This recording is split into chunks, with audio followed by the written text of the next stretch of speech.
Hello, everybody, and welcome to another edition of Magic Mics, proudly sponsored by Mana Traders, as well as Twitch subs and Patreon supporters just like you. My name is Evan Irwin, and get started each week by saying hello to my two co-hosts, Power Dragon. What's up, everybody? We're back. We had a week off, and we have our fill of dragons for a minute. Not really. We're gonna play more dragons, but good to be back. We got to play new dragons. The dragons are sweet. I got to play the Jeskai Dragon, the new deck with 4 of the new Jeskai Dragon in it, Ooh, and it is dope. It is dope. nice. Ruben Bressler. Hey everybody. Yeah, we took last week's episode off and yesterday off, so it's good to be back. Yeah, we are good to be back. We will be back next Tuesday with some of that Baldur's Gate action. We are super close to finishing the whole game at this point. So that is very exciting. Now, if you missed our pre-show, patrons get access to our extended version right after we are done here. And we kick it off with our first pick. And this was something that I didn't really see coming, personally. But the more I read into it, I sort of, I'm a man who can see a lot of sides of things, all right? I'm a guy who can see the goods, the bads, the uglies, the whys, and the what-have-yous. And so, when Nile, like the river, NileJoan.com, I'll bring it up here on the screens, you guys can check it out. They said a very unfortunate and upsetting thing happened to them this week, and talking about it publicly comes at a great personal cost.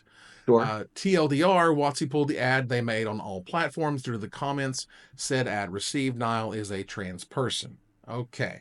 So they said on Monday they were informed by their contact at Wizards that they pulled the ad from everywhere. They completely took it down. This was in an effort, and this is important, this is in an effort to protect me. And it caught them off guard for a lot of reasons, as you could probably guess. Yeah. It's not their first day being trans, so they knew what they were in for. Taking it down gives the people who are wanting, who don't like trans people, it gives them exactly what they want. You are literally shuttering them in the back closet, deleting their stuff and whatever. They know it feels a little insulting because they're a trans woman online every day. They get it. They put them in that position, which is very difficult and frustrating. Like, the face and the pressures of their daily existence. Wizards was sent info, a scramble, and they couldn't handle it. So that's a thing. They want to be true to their people/community. And I think that's sort of enough to get the gist of it, where essentially it's really kind of messed up where Wizards, there's things that I know they want to do to be allies. There's things that I know they want to do to stand up for what's good, to stand up for what's right. And I also understand there's a policy somewhere, even if it's just somebody in charge who's like, hey, there's too much BS heat going on over here. Just get rid of it and we'll move on. Why? Because they could start coming for that creator, not just our posts on social media. I understand where that logic's from. But we are also in a very unique time right now where trans people, even more than the entire time we've been doing this show for almost a decade, they need help, they need promotion, they need encouragement, and if anything, just increase your moderation or just turn the comments off if you must. But this is not the part to shy away from trans creators in your programs. This is the part where you champion them. You say, this is awesome. This is a person who we think is great in the community and they make good stuff. And if you're a piece of garbage, you delete their crap, like increase the moderation, or don't let them be pieces of crap and have no comments whatsoever. Yeah, it's a tough thing, because I get, especially seeing as how things happen with the Commander Advisory Group, about a year ago now, I guess, or getting close, I guess 9 months or so. But yeah, like seeing where that led to death threats and everything else, I'm sure they're very sensitive to those things right now. But you're right. It is tough, right? You want to support, but you also don't want to put people in danger. Right. And I don't know what their legal situation is. Maybe they thought it was too much of a thing, or maybe they saw something that we didn't, that maybe some people said or did. I don't know. But pulling the ad is a tough one, man. That feels like that's not the way to go. Like there should be some other option, but I'm with you. I also get it. Now Nile did say that it sounds like they're still gonna do some other projects with them. So that's cool. But yeah, I mean, the good news is I'm pretty sure that's not going to affect Nile being paid for the project. I've done some ads that have run as well. So like usually once it's done and submitted, you get paid whether they use it or not. So that's the good side of But it. that's not the But point, as we all yeah, Right. but yeah, You know yeah. what I mean? Like, But that's not it. It's the messaging around it that becomes the problem. Sure. I mean, the fact that they felt used, humiliated, robbed of agency, defeated, Sure. you know, and again, you know, for example, right? So we have that scenario with the commander committee, and that being a whole mess of things. I can only imagine. Just hear me out. I can only imagine whatever Nile did not affect the value upon hundreds and hundreds of dollars of people's collections Oh, of course not. all Of over, course you know, not. wherever, right? Because there's a certain thing when you mess with people's money that there's a whole different level of whatever versus like Emotion. Yeah. literally, right? Just like hatred, they need to be erased. We don't need to talk about them. They need to be shunned in the back. You know, have these stupid laws that don't make any sense. Like, you know, hatred, fear of these like 4 trans athletes that just want to play a sport for God's sakes that they're not even that good at. Like the whole thing is just ridiculous. And of course, there was a last week tonight thing about it this weekend, which just to me, like when this happens and I saw all of this sort of, you know, injustice going on with these kids who just want to play sports, and then this, which is WotC, I know the people in that building, they don't want this to be what came out of it. Oh, of course Right. not. But God, Of course not. please let this be a teaching moment. Yeah. We can't shy away from this in the future. And I would love to just run Niles back, whatever they were doing, run it back 10 times harder and get that moderation or get those comments turned off. Yeah. I mean, this show is no stranger to this type of hate, given our host makeup historically, currently, and previously. Sure. You know, it is tough, and you want, as a company, and I understand, as a Goliath, you want to be as inoffensive as possible. Sure. And as a person, you don't want to be the subject of you know, talking points and stuff.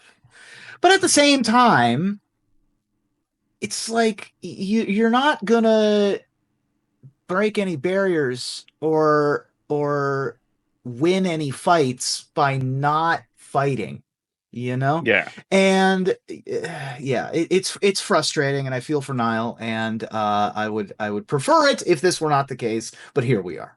And I get it. I've been in Nile's shoes before, you know, where somebody wants to put you on a committee for a thing or, you know, whatever, and they get some backlash. Now they start worrying about you. And I'm like, this ain't the first time, right? Like Yeah. not my first rodeo. Like, things are going to happen. Things are going to be said. I mean, like, I don't know if I mentioned before, I literally had somebody threaten to burn my business down, like straight to my face. Like, you know, like, I mean, it's not going to be a thing. So, and I'm sure Nile has dealt with other stuff, you know, knuckleheads online every day.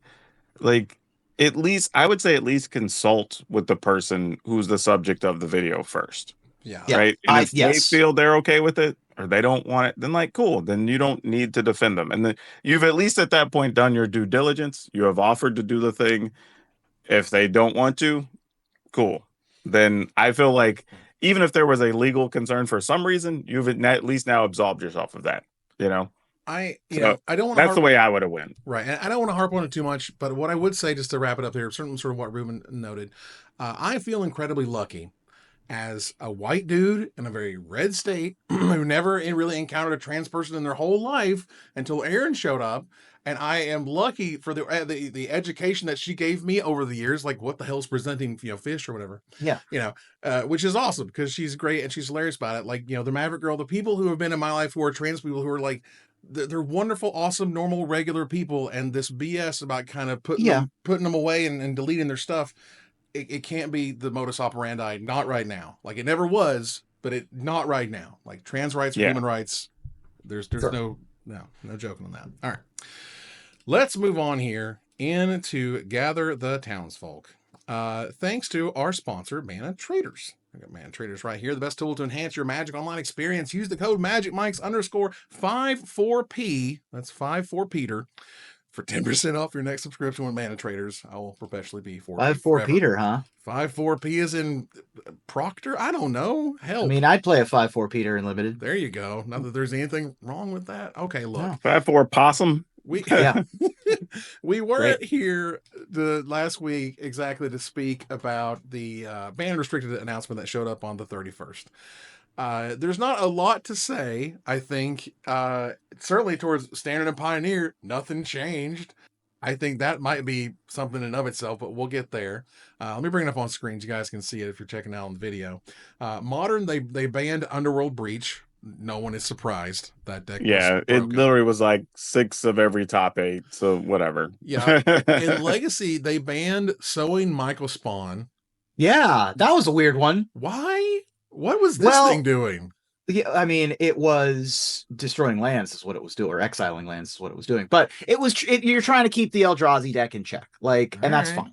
I'm fine with it. It's a miserable card to play against. That's fine. Troll of Khazad-dûm was banned to help, I think, Reanimator just a little bit. Yeah, that one is too. Down. That one's just too efficient. It's too good at what it does. Yeah, that's an easy one. The 1 mana swamp cycling was really good. Yeah, it's a lot. Yep. Basking Broodscale and Pauper, Basking Broodscale, Kodotha Rebirth, and Deadly Dispute were banned, while Prophetic Prism and High Tide were unbanned. And guess what deck has been winning in Pauper? High Tide. Yeah, of course it is. Because it's really good, but that's what it's supposed to do. So let them react. Every other format. I mean, the High Tide deck is goofy as hell in Pauper now.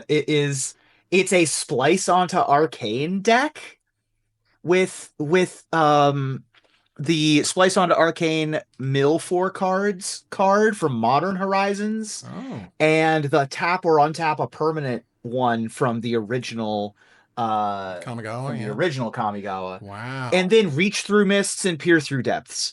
And that's the deck. It's very goofy. It is a very weird. We talk about splicing on Arcane in 2020. Listen, I don't know what to tell you. High Tide's a good example for me, though, and we get this all the time being on the Commander format panel. Like, you should unban everything, and both like, the biggest thing for me a lot of times isn't even just the power level of the card. I also look as like, when we do see it played or used, is anything fun gonna come out of that? Sure, right? And like, I don't know if High Tide existing is going to make Pauper events fun. I'm fine with it. I think that you should let people out of the jailhouse every once in a while. Yeah. I'm happy with a High Tide every once in a while, personally. I'm happier with them trying it and rebanning it than to have never tried it all. You know what I'm saying? Right. Same. I'm that sure. guy. But how many times do we need to do that, though? Like, every ban list. Every time. Yeah. But yeah, if you took away High Tide with the next ban list and let go of something else that's been on it for a long time, okay, sure. You know what I mean? Like, we can play a little potpourri here. I don't know. If anything, my experience over my entire life with Magic and ban lists in Magic is the more they do them, good and bad, ban and unban, it's generally better because it just changes stuff up.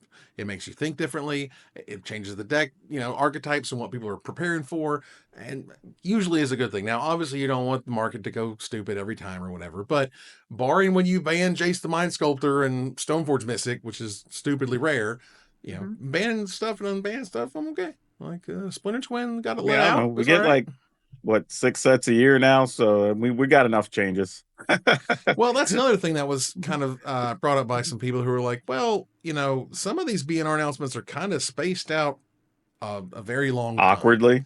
Yeah. Yeah. And so, I think there's an argument that, you don't necessarily want like surprise B&R is here today. But I also think that if you schedule one so far out and then something either gets ridiculous or something gets stupidly annoying, that there's sort of no way, there's no control for them to go in there and stop it by their own admission. And I'm not saying that I necessarily want that to be the status, but what I wanted to say is they have that possibility, they have that lever if they need to pull it. And it feels like they're saying like, no, we ain't touching nothing until the next B&R. And I'm like, you sure you want to be that way? You sure? My thing though is really just do it every other month. Like, we know every 2 months at worst there will be an announcement, and sometimes the announcement could just be everything's good, no changes. Great. It's fine. And we just roll on, right? Like, that would be fine. Like, the fact that in some of these it feels like we're waiting 4 months. Yeah. It's just like with multiple sets coming out on like, month 1 and month 3 sometimes it's just like, why so long? Why so long? 3 whole months before we get the next one. So no matter what happens. Yeah, I would like to see more regular bans, or at least staggered bans. Like, we don't have to do every format on the same day. Mm-hmm. You know what I mean? I would be happy for there to be more than one banned and restricted per month. You know what I mean? Sure. Interesting. Yeah, so moving on here, before we necessarily get to Secret Lair and Deadpool or whatever, this year they ran back the Rock as a pet in Arena. Yeah. Except now it's Yeah, Dwayne with dastardly Dwayne. Dastardly Dwayne with a little mustache, and yes, I had to buy it immediately. And the second thing they I did too. that was only for 24 hours, I absolutely loved it, was they made every card look like it was been used and like scratched up and, you know, well loved, if you will. Yeah. Which has been my Magic back for every deck I've ever built since they released that card back. By the Same. way. The card back was different than the card front. Yes. It was it definitely pissed some people off, I saw on social media, where they're like, when can I get rid of this goddamn awful card treatment? I'm like, guys, it's April Fool's Day. Everybody calm down. You know, I was going to piggyback on that too. Like, some of y'all take y'all's gaming way too seriously. Like, it's okay to have a weird aesthetic for one day. I mean, hell, even when we did coverage for the Arena Championship 8 a couple weeks ago, we previewed, and in quotes, the Dastardly Dwayne, where we did a bit where like we talked to Dwayne, but like nobody else can hear him. So we're just like responding to the Rock or, you know, whatever. But there were people in chat, this is so dumb. I don't know, like, obviously we're promoting the thing's going to be in the shop the next week so you can go buy it. But like, we're just goofing for like, it wasn't even a long, we did it a couple of times. They were like 2 to 3 minutes each time. Like, come on, get over it, man. We're having fun. It's a game. Like, relax. Like, not everything is high pressure, high stakes. Like, I don't know, man. I'll be honest. I don't know if some of y'all live taking gaming so seriously. That should be the thing you're not always serious about. Unless you're playing for, you know, tens of thousands of dollars. Why? Like, how do y'all live every day? Seriously. Yeah, for sure. Yeah, I think some part of it might be there's a lot of gambling involved in gaming these days in ways that there weren't. You know, I guess, and not just sort of sports, but also like, you know, esports or whatever. That's, you know, it's kind of gotten everywhere. I don't know. Look, I was there in the Nintendo versus Sega days. All right, same back in the OG on the playground. You know, Sonic is garbage, and here's why, and Mario rules, and all sort of shit. It's always been ridiculous. It's just as ridiculous back then as it is now. It's just, you know, different stuff. That was the earliest form of nerd tribalism. Actually, no, maybe the second earliest. I guess Marvel versus DC was before that, but you know, it was aroundish the same time, what, the early 90s, whatever. It's fine. But yeah, so over here they had, as well as doing awesome things in Arena, which I absolutely love. Keep doing it. It was great. Is they were doing this stuff for Deadpool on April Fool's Day. Which I thought was April great. Fool's Day, by the way. I think it's April Fool's Day. That's right. And the fact that you got Deadpool comma trading card is awesome. Was great. That was a really good one. Loved that. I thought was brilliant. I love the fact that, you know, Saw in Half has "Don't try this at home, kids. Magic is super dangerous." Yeah. Love that. Thought it was brilliant. Blacker Lotus as like one of the extra cards you could get. It was only a somewhat. It was a sometimes food. Not everybody got that one. Yeah. They're starting to do this more and more, and they've done it for a while now. But I think more and more what Wizards seems to be doing is turning a lot of these Secret Lair releases into kind of super duper collector packs. Does that make sense? Yeah. Yeah. Because you're getting, like, you know, these promised cool cards, these cool treatments. Now you know exactly what you're getting, but there's a bonus. And if your SpongeBob internet thing had the counter spell, well, congratulations, you won. You know, or if it had the smothering tithe or whatever in the other one, again, congratulations, you won. Or you keep it sealed because now that chance still exists until you crack it open. So, like, is that a good trend? But because that's where I see this going more and more. Maybe. I don't have a problem with it. I mean, one of the things I've said for years, if you know, because of all the reprints, one of the things that's been a fairly safe thing is to buy the Secret Lair stuff. Yeah. Because even if they don't go up a ton, they're going up very slowly over time. And there's some that you just spike because people discover them later and you can't go back and buy them. So far, everything we've seen Secret Lair is a one and done. Especially the ones that are attached to IPs that are popular. Yeah, for sure. Yeah. Like, should have bought the one about the movie. I should have bought the one with all the doctors, but whatever. The SpongeBob one, as it turns out, all the people who I guess went in with their bots and bought them tried to flood the market all at the same time when they showed up. And some of those didn't move too well because everybody could get them cheap. And that's a good move. So it serves them right. Like, I'm not even mad about it. Yep. Look, man, you look behind me up there on the shelf. those are the 3 SpongeBob secret lairs, and they will stay up there for as long as I can keep them up there. Let's put it that way. You know what I mean? Like, buy it, throw it in the closet. Yeah, I don't have a problem with if that. you Even if absolutely you're a need some super money, fan, it's there. But my problem is just when these things are selling out and actual fans want to buy them and they don't even get a chance to buy them. Like that's what sucks. Yeah, the buying process for that secret lair was absolutely horrific, and I hated every bit of it. And it burned like 5 hours of my day. It was absolutely silly. Bro, I'm at home working, and I don't even try to buy secret lairs that are Universes Beyond stuff, whatever, anymore. Just because, like, I got other things to do. I'm not gonna sit and stare at my phone for 2 hours. Like, I mean, like, just not gonna happen. Yeah, and and for what it's worth, I do expect Deadpool to be in the Marvel set because I think it's a great design. Sure. Doesn't hurt anything. Could certainly go into standard, no problem.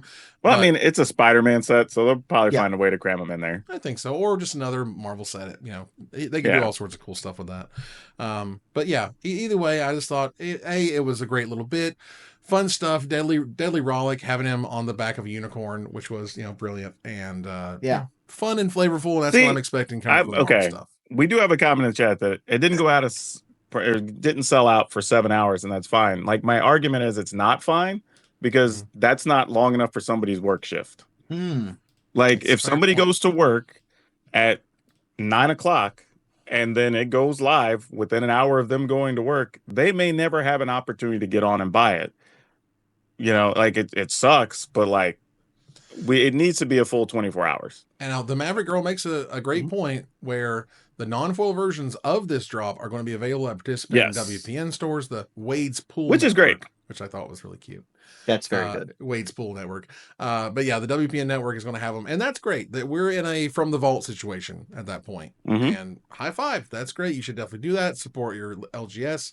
This is going to be the exact same situation as in the vault. You're going to have they're going to reward their most loyal customers because they're the most loyal customers, not some dude who showed up and wants to buy everything, as soon as they got it. Sure. Right? I mean, how many times do we see that? And then people are going to get mad about how dare you let so-and-so get it for such and such price. Like, well, so-and-so's been here every week for the past 3 years. So until you know what? I literally say, well, that person bought a box from us, so they get this at 20% off. Like, sorry. Yeah, I mean, should have been a regular. Yeah. And again, you can price it whatever you want, let the market do the market stuff. But it's Wizards trying to help those stores out, which is great. But B, Deadpool is Deadpool, and I thought it was super fun. Oakley dokley. Let's see here. Real fast, I wanted to note about the Arena State of the Game that came out, which was pretty neat. They talked about, there's achievements that showed up, which was neat. Tarkir Dragonstorm, the alchemy set's going to come along with the 10 commander face cards, which is super rad, but I think you can only craft them. And that's all neat. I controlled F on this little article they put up on the website. Multiplayer is not anywhere in that article. Nope. Not even hinted at, not thought about, not discussed, not put in there. Now, I recognize we don't want to be over-promising at any early dates, but it is interesting to me that they didn't sort of say anything about that at all. Yeah, that doesn't surprise me. Like, if you're not close to getting it out yet, there's no point even mentioning it, because then it's just going to become a point of contention that people are just going to bring up every single time you do a presentation, because that's how we are as Magic nerds. Like, we're not going to let you forget you ever said something. So you're better off just not saying it. Like, my bigger issue with these types of things when I see them from companies is like, I don't think there was really anything significant or new in this. It felt like I was just like, I'm not seeing anything new. Yeah, I was like, Aether Drift was already out. Like, yes, Tarkir was around the corner because it was pre-release week. Like, the Drastically Dwayne thing had already happened. Well, so it's not like people go get it. Was, I don't know. I mean, check this out. I get that you have to do it because Wizards has established a thing that people like communication from Wizards. But, like, this was just doing something to say you did it. I both agree. I think it's great to hear from any sort of dev team what they're working on. But B, this was new information, which is this chart down here at the bottom. Yeah. Shows the playability of each format. Look at the giant leap Standard took when Bloomborough showed up. Yes. That's just, I mean, seriously, just like a sky Are you surprised, though? Oh, no, I mean, as frustrated as we are with Mouse and Monstrous Rage aggro, it does seem like that brought a lot of people back to Standard. Definitely did. It brought a bunch of new people to Standard, Yeah. actually. And look Yes. how Brawl has taken over Historic. Yeah. That's incredible. I'm not surprised there. I mean, I've been a Brawl. Me neither. You've been a brawler for a Brawlologist. while. I've been a Yeah. brawler since it was only available in person. Ooh, I love Brawl. Brawl's neat. But yeah, I mean, it's not shocking. But Yeah, I can just tell you is- from my comments, I get people at least request Brawl content. Like almost nobody says anything about Historic, or when I do, it definitely draws worse than my other videos. And like Alchemy dropped a lot, and I think you see Alchemy dropped when Bloomborough showed up. People were just like, we're good with the standard cards. Alchemy dropping, it's tough to tell how much Alchemy actually dropped because Alchemy has never been huge. Same with like Timeless and Historic. Even though the numbers are shifting slightly there, it's not nearly the jump that you see in standard with Bloomborough. Or Foundations for that matter. Yeah, I agree with the comments here though. It's like I'm the same way. If you could give me Brawl or Historic without Alchemy cards, I'd be way more interested. Now, we don't have numbers on the sides here, which would obviously help a lot. But what we do have is relative distance. And when you say Historic is like 6 to 8 times more popular than Explorer, that's really shocking to me. I didn't think it was that far down, honestly. It is pretty shocking. It's barely above Timeless, and that is the bottom. I look at it, I guess my reference is like when I look at other creators and see what content's being done, and I look at like what type of views they're getting relative to other stuff, that tracks pretty well, actually. Yeah, I guess Historic you can kind of really get silly in many ways. Timeless is almost too silly. But yeah, I don't know. I was just really impressed. I was like, man, even Alchemy's kind of kicking Explorer's butt by orders of magnitude. Here's what I appreciate about this. I understand that this isn't really telling us anything new. Sure. But it is a cool graph to look at and a couple of neat factoids. What I appreciate about it is it's the thing that we've always asked Wizards for, which is more information. Yeah. It's as much information. They were like, here's as much information as we can give you. It's all boring, but you asked for it. And then we have to be like, we sure did. Thank you. I mean, we will consume it. I think knowing that Brawl has surpassed Historic as the second most popular format is new information. That's noteworthy, for sure. I think for people who make content, for example, or don't, like, oh, hey, maybe I should pay more attention to this format because so many more people are not playing it. Maybe I should not pay attention to Explorer because, my God, how low it is on the chart, It's an interesting thing to see Brawl at this point is a 7-year-old format. 8-year-old format, something like that. And so it is noteworthy that something that, certainly when Brawl started, it was not looked upon favorably. It was the butt of many jokes. It was another like, oh, is this the next Tiny Leaders? Is this the next Flash in the Pan Commander-like variant? And then Wizards actually adopted it. And people were still like, why would they do that? And now we see with Arena and we see with the want to keep cards relevant. Basically, it's what Wizards wants Commander to be, which is it's a casual format, it's a friendly format, but it involves standard cards. I actually have a small theory, is that all those people that came in with Bloomborough, a bunch of them probably were either new to Magic or maybe Commander players that hadn't tried Standard or whatever, but you can't play Commander on Arena still. So if they pick up the game and their friends are playing Commander and that's what they want to do, this is still the closest thing you can do on Arena that's Commander-ish. It's not as a command zone. You can use Command Tower, right? You can use Arcane Signet. There's a lot of things still there. Did you know that there is only one command zone? Both players share a command zone. I didn't know there was different. Everyone shared the same exile. Technically, it's not your exile or my exile. Everyone's just interesting. It's just exile, and I was like, really? I thought that was my exile, right? I guess not. Our exile. Play exactly to communist comrade. It's just a void. That's right. This was a great little story that showed up in Men's Health, which was awesome. A really, really lovely story about a dad who took their son to a MagicCon and goes in how he took them there and what happened and whatnot. But the real key to this article is this bit down here where his son's playing and whatnot, and he got to speak to Mark Rosewater. He says, I visited him and asked him how being a game designer has affected him as a father. He paused for a moment before answering, I'm not just designing a game, I'm designing the game for people. And as a dad, it's the same thing. You aren't just parenting, you are parenting for your specific child, and you can't lose sight of that.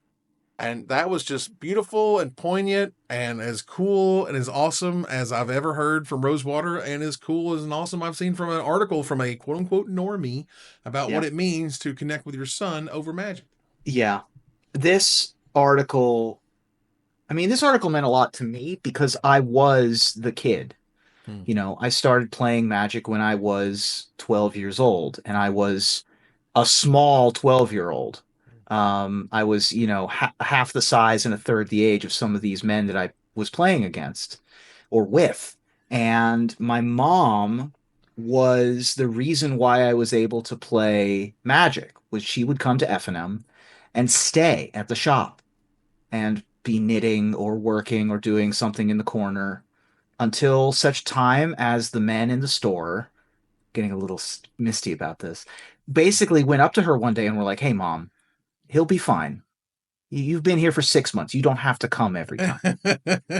And it took a minute for my mom to accept that, but eventually realized that, like what was said in this article, that I had found my people and that I had found my thing.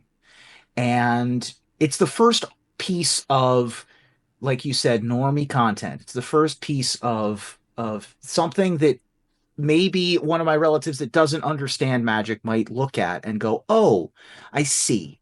I kind of can understand." Right. And it was such a nice, uplifting, fully positive article. It also came out, I think, the day that Diana announced that she was leaving Wizards. Oh, goodness. And it was such a nice little parting gift for Diana as the community manager to be like, yeah, we've kind of did it. We kind of created the environment at Magic Cons that we want as this community game.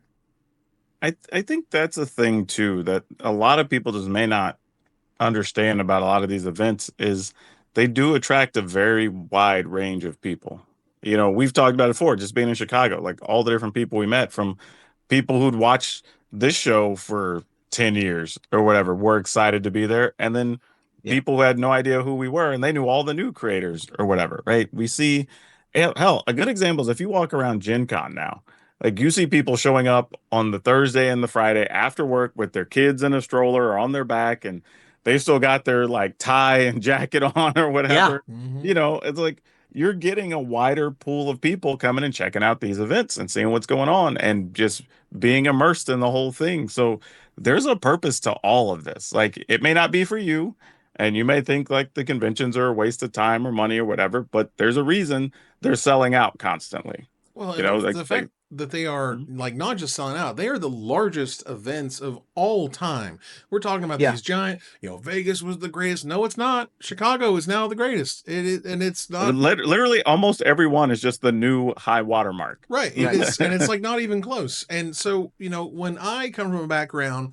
of like helping to craft like SCG stuff, Grand Prix events and stuff, and Ruben's right there next to me, there's certain levers that we could never pull that they now pull with the PAX people, kind of the pop Reed Pop. Thank you, the Reed Pop people running it, where a lot of it, for example, is the merch.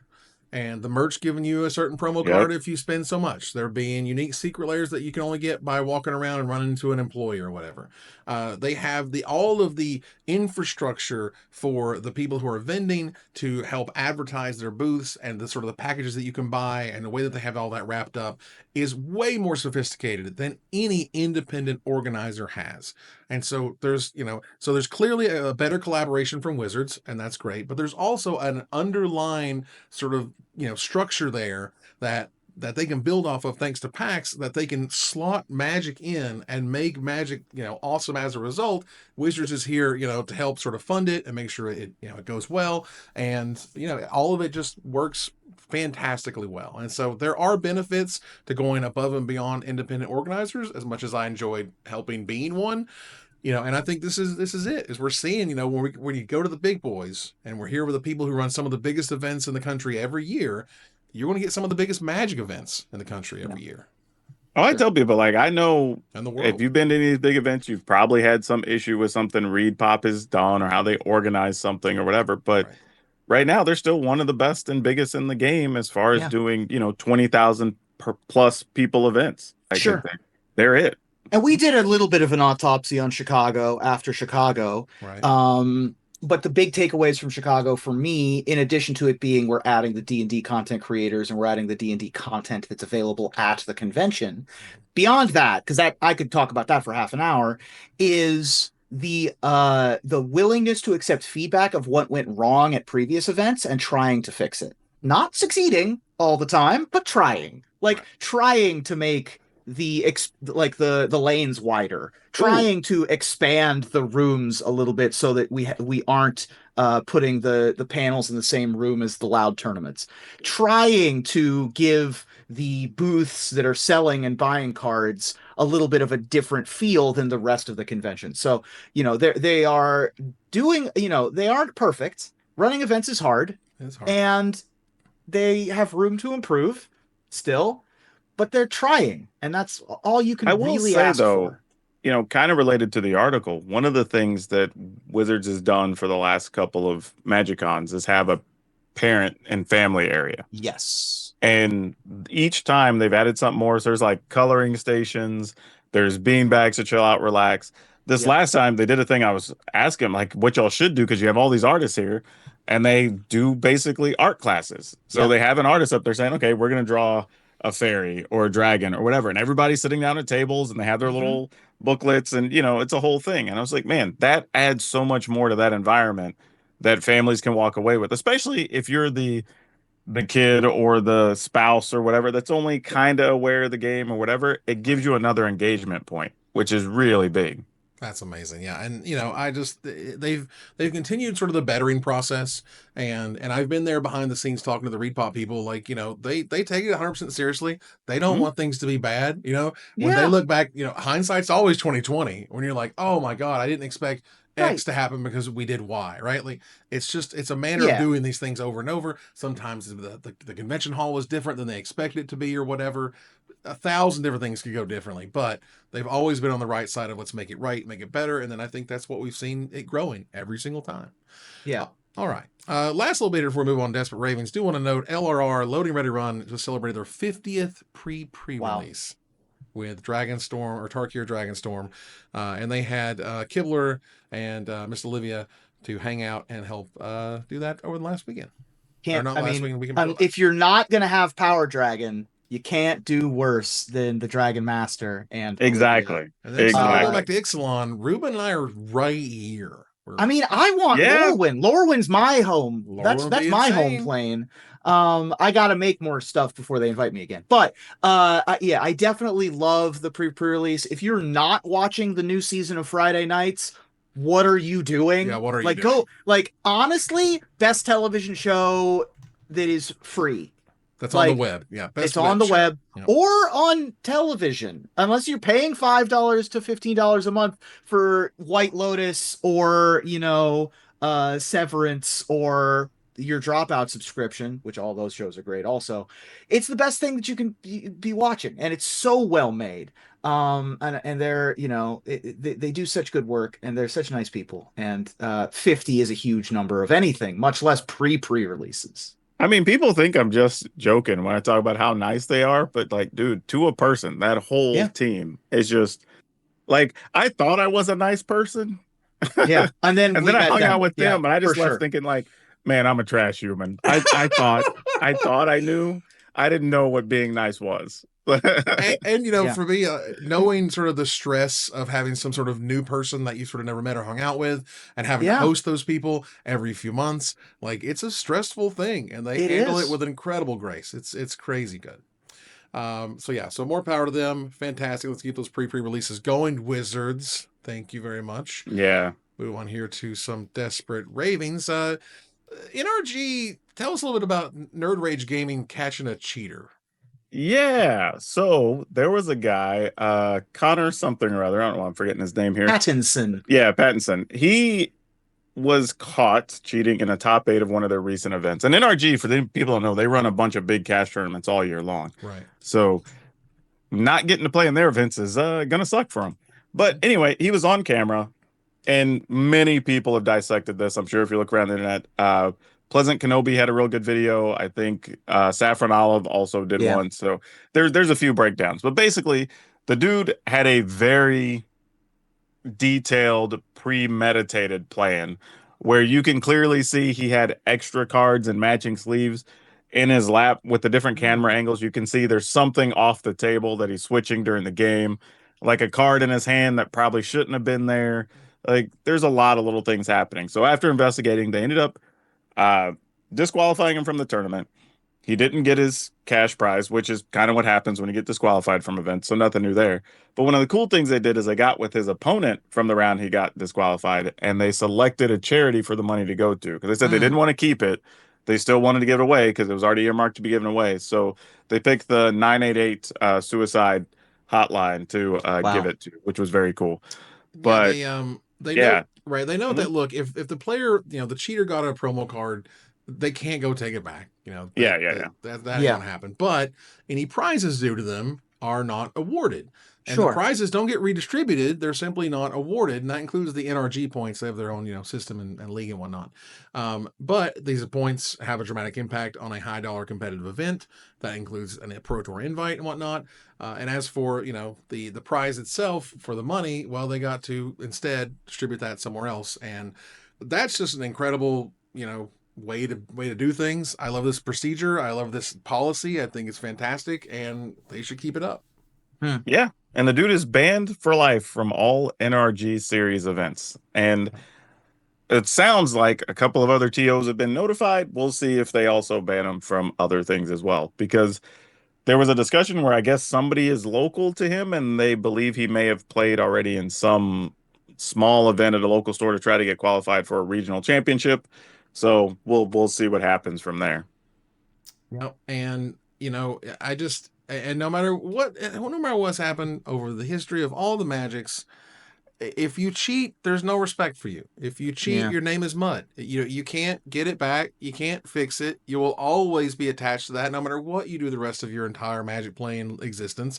No matter big, small, you could win a pre-release, and people will be like, he probably snuck something in there. Why? Because you did that one time. That's all it takes. And if you're ever caught, they're going to go, well, it couldn't possibly be the first time you're doing it because we just caught you doing it. Not just that, but if you're going to be so comfortable that when you've got 2 cameras minimum plus staff walking around you that you're still going to attempt to do it, that tells you how comfortable that person was. Like they have definitely done it before, thought they could get away with it, and they didn't even bother to take into consideration the different camera angles and stuff that were going to be going on. Hell, magicians don't even want cameras in certain spots. So you're going to pull it off, Yeah. This is a pretty, is the link going to be available to viewers that we have here? I got a link in the doc there. This Fire Shoes doc that he put together is a hell of a thing. This is a very comprehensive breakdown of what to look for and where to look for it. Very impressive. Yeah. I think I just... Well, Fire Shoes is good in general. If anybody isn't following him, if you care about competitive Magic, he's probably the account you should be following. For sure. Yeah, I should do another. You know what? When I worked, I have an idea for a piece of content, and I don't know that I have to make it, but we should make it, or Power Dragon should make it because Power Dragon's reach is bigger at this point. But we should do the top pick a number accounts to follow on Blue Sky. Oh yeah, easily I could do that. And the top accounts to follow. I should just do the top 25 most followed YouTube channels kind of content, like that kind of thing, because there are some content creators who are just straight up Blue Sky creators who used to be Twitter. That's fair. And they are, and those names might not be immediately obvious to you if you only hang out in the subreddit or on YouTube. So I think that that's a very useful piece of content that I made 15 years ago, but haven't made in a very long time. Robert, and I don't know. I hope this doesn't come off like weird or whatever, but I mean this in the spirit of he's an incredibly community resource. Robert Taylor Fire Shoes, to me reminds me of MTG Mom, where Yes, absolutely. They did an amazing job just getting information out there. And if I ever wanted to know about a certain thing, whether it was events for MTG Mom, it's decks and or formats for Fire Shoes, that's where I would go. When I want to find new decks, I go to him first. You got anything? So cool? Say we all. Right, and then I'll go do whenever we're in the lie. When MTG Mom quit updating that calendar, my life got hard, man. It got harder. It really did. Everyone's life got a little bit harder. It was tough. For sure. And for those who weren't around in 2008 or 2009, there was... MTGmom.com was... God, that was such a good website. Spot, man. God, that was such a good website. It was clean. It was organized. Yeah. It was just simple and exactly what you want. It was every major event, every qualifier, every whatever. You never had to look anywhere else. It was so good. Calendar-based, list form, very searchable, easily found.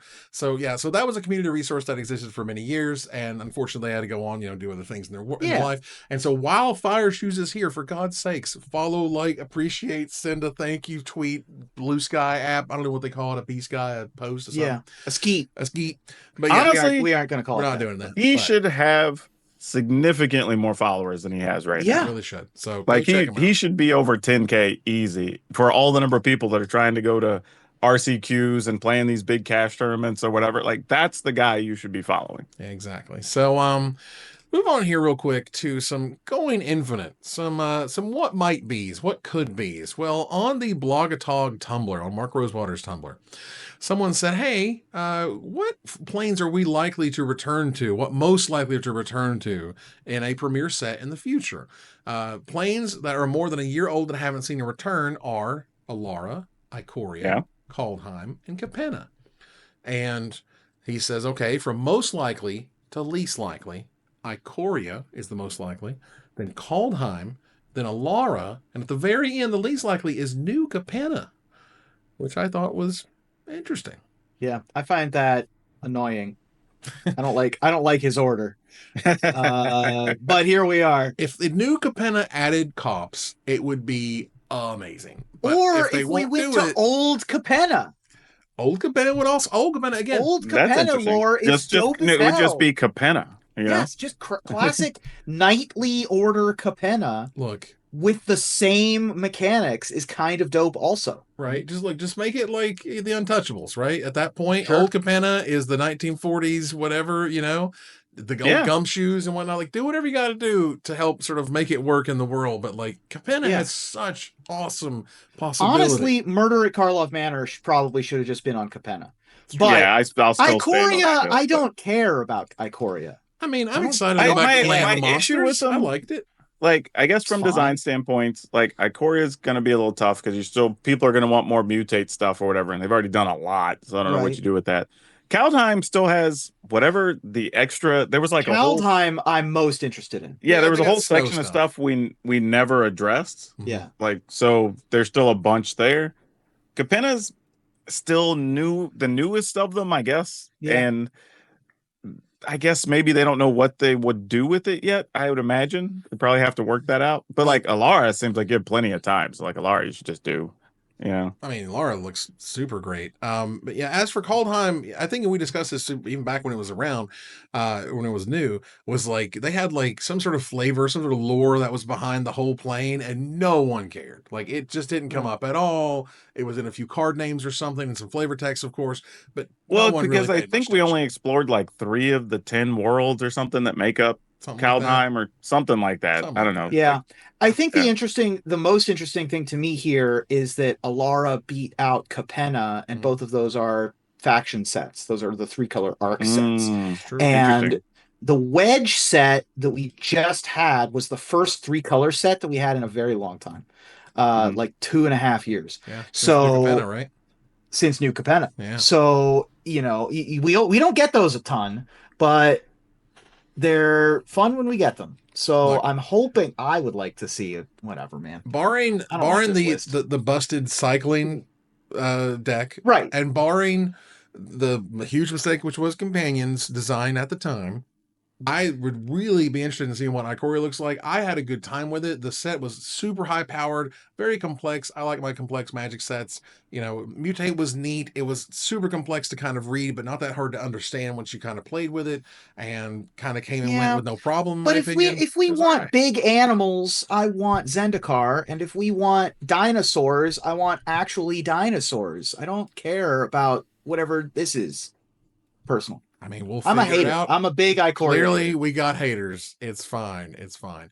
Real quick here for Splash Damage, I wanted to ask Ruben, how he feels about Chris Perkins leaving Wizards. What does that mean for people who have no idea who that person is?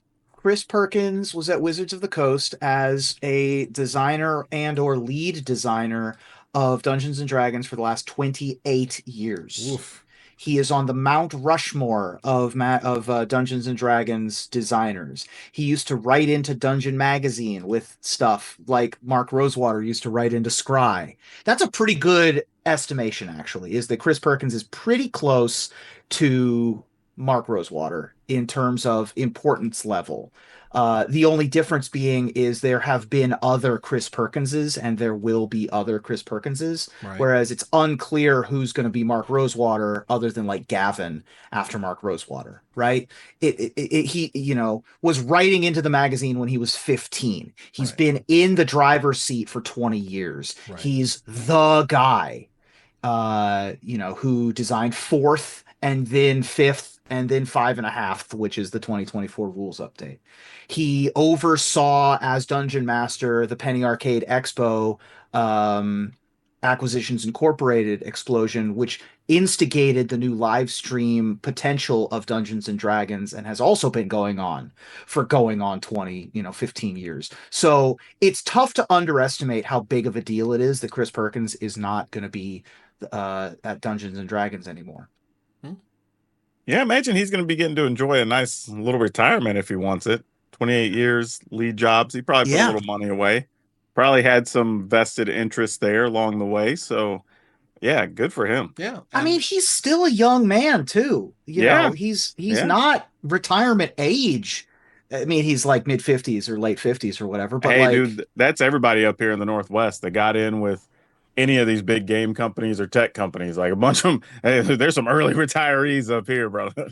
Yeah, a few people cashing out. We're like, I'm good. I'm all right with that. Be okay. All right.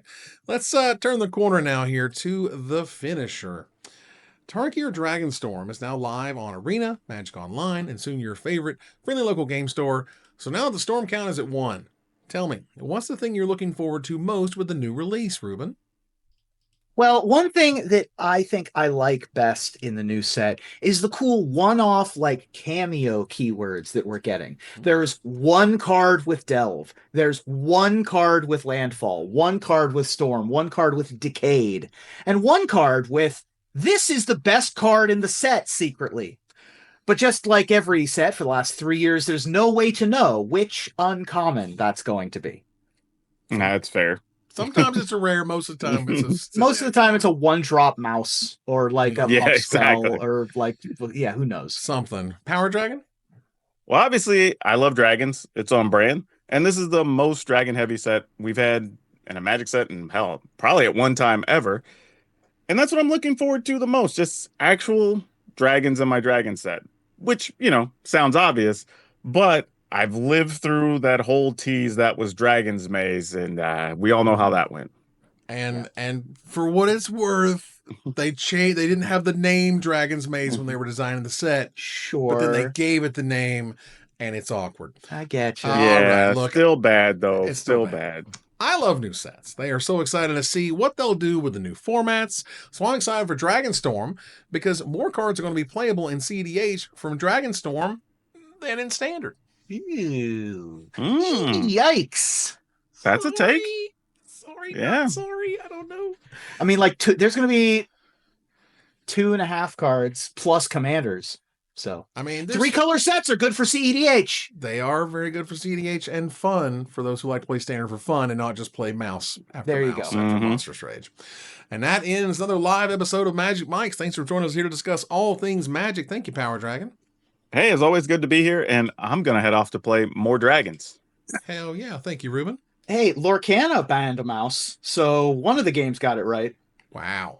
All right, we're going to move on here to our final slide. I'm going to thank our sponsor, Mana Traders, my co-host Power Dragon and Ruben Bressler, viewers like you for watching or listening. Please follow, like, tweet, favorite, share, subscribe, and everything social that tells people we exist. Catch us on our exclusive member Discord. Subscribe to our Patreon for access to that Discord. Watch us live on Twitch. Join us live or taped on YouTube. Check out our TikTok. Follow us on Blue Sky. Or join us here next week. Same time, same place for another episode of Magic Mics. Good night, everybody.